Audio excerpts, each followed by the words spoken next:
Hi. Hi, I'm Gabby. I'm going to be your nursing student today doing your postpartum assessment. Okay. And then I'm going to perform my hand hygiene and ask for your name and date of birth. 8798 Shea Biglands. Thank you.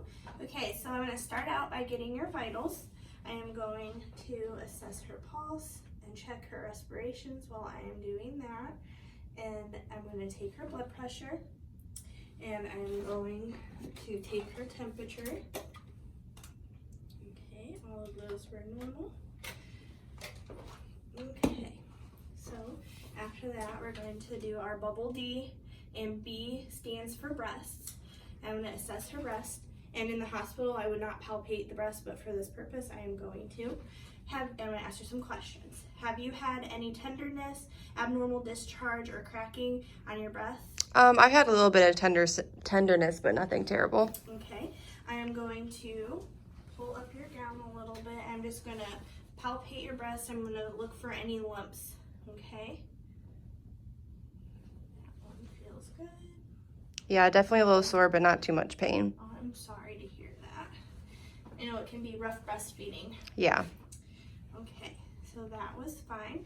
And then we're going to go down to U, which is uterus, okay? And I am going to take a listen to your heart and lung sounds and your bowel sounds.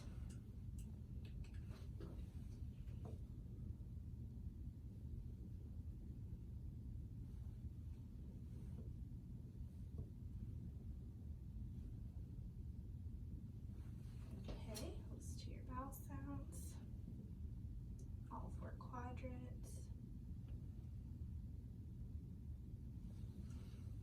Okay, I'm going to assess her uterus. I'm just going to pull up your gown.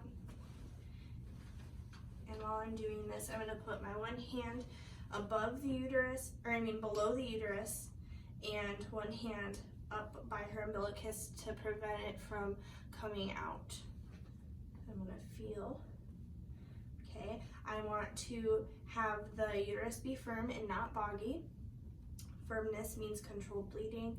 And I am going to check to see if it's to the left or right, and it's midline. And then the uterus is 2 fingers below the umbilicus. Okay, and then I'm going to use this as a teaching point. Number 1, if you have any bleeding or cramping, you can use your hand and massage your uterus for a minute, and that'll help control that. Okay. B is bowel. I'm going to ask her some questions now. When was your last bowel movement? Probably a couple days ago. A couple days ago. Okay. Have you had any gas? A little bit, not much though. Okay. So with after you have a baby, that's normal if you don't have a bowel movement for a couple of days. But my other teaching point is going to be if you drink lots of water and eat things high in fiber, that's going to help you have a bowel movement, and it's going to help with the process if you have any tears. And if you have a stool softener offered, you should probably take that because that's also going to help with pain. Okay, B, bowel, lochia. So I'm going to move. Hold on. B, bladder. I'm going to check your bladder. So now I'm going to ask her, when was the last time you voided? Probably a couple hours ago. Okay, that's good. You should still be urinating normally. Do you have any pain when you urinate? I don't. No. And any foul odor that you notice at all? No, what could that mean though? If you have any pain or foul odor, that could indicate that you have a UTI.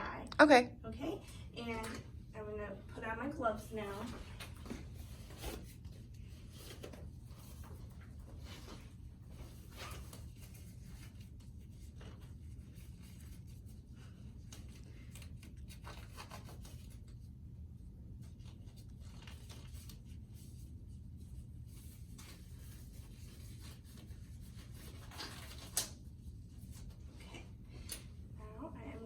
To assess down here. She does not have a Foley. I'm going to assess her lochia, which is bleeding. I'm going to look at your pad. When was the last time you changed your pad? I think it was like 30 minutes ago. 30 minutes ago. She has minimal bleeding. If you saturate your pad in over an hour, let us know, because that could indicate hemorrhage. Okay. And that's something we want to keep our eye on. Have you noticed any clots in your pad at all? Just a couple, but they've been really small. How big? Were they smaller than a golf ball? Oh yeah, they're probably like a pea size. Okay, so I checked that. And there is no odor, and it is rubor, which is red. And okay, now we're gonna do E, which is the episiotomy. Okay, I am going to, do you want me to come on this side so you can see? Come on this side. I'm going to roll you over. I'm going to check your back and your peri area for any hemorrhoids or tears, and look at your epidural space. Pull down your pants a little bit. If I had a pen light, I'd come in here and check to see if there's any sutures or if there's any redness. So I'm going to do Rita, which is redness, edema, ecchymosis, R-E-E-D, approximation, I don't remember D, drainage, check for drainage, and all that looks good. And then I'm going to come up here and check. She has a little bit of redness around her her epidural site. Do you have any pain over here? No. No? Can you feel your legs or anything yet? Can you move Yeah. over? Okay. I'm going to move her back.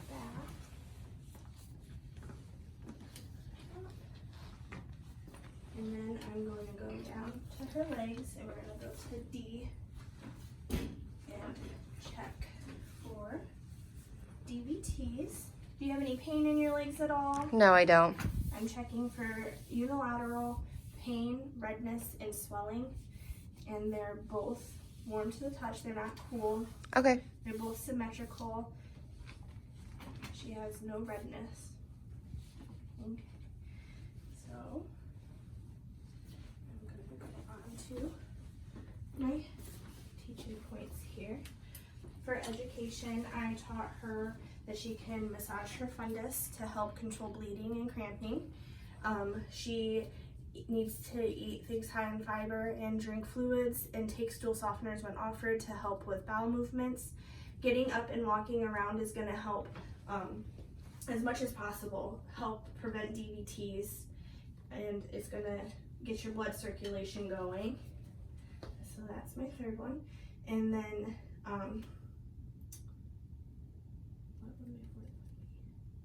my fourth one is, if you saturate your pad in over an hour, or if you saturate your pad in under an hour, to report that to us immediately, also with any kind of golf ball sized clots that come out. And if she had a C-section, I'm going to check her IV site, and it is nice and intact. It is patent, no redness, it flushes well. Are you having any pain with your IV at all? Nope. Okay. And then I'm going to check, see if she has a bandage. So her bandage is dry and intact, and then after 24 hours we'll take that off, and it's gonna be open to air. And then I would check for approximation and Rita again. And then also, if there was any drainage on her pad, I would mark it and then assess it every time I come in to see if the drainage has gotten any bigger.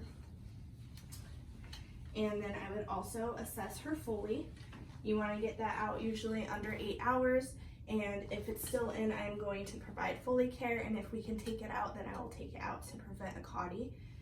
And I'm not sure how this head of bed goes up and down, but for assessing her her uterus, I would have laid her flat and done that, and then at the end of my assessment I would put the head of her head back up. Okay, thank you so much.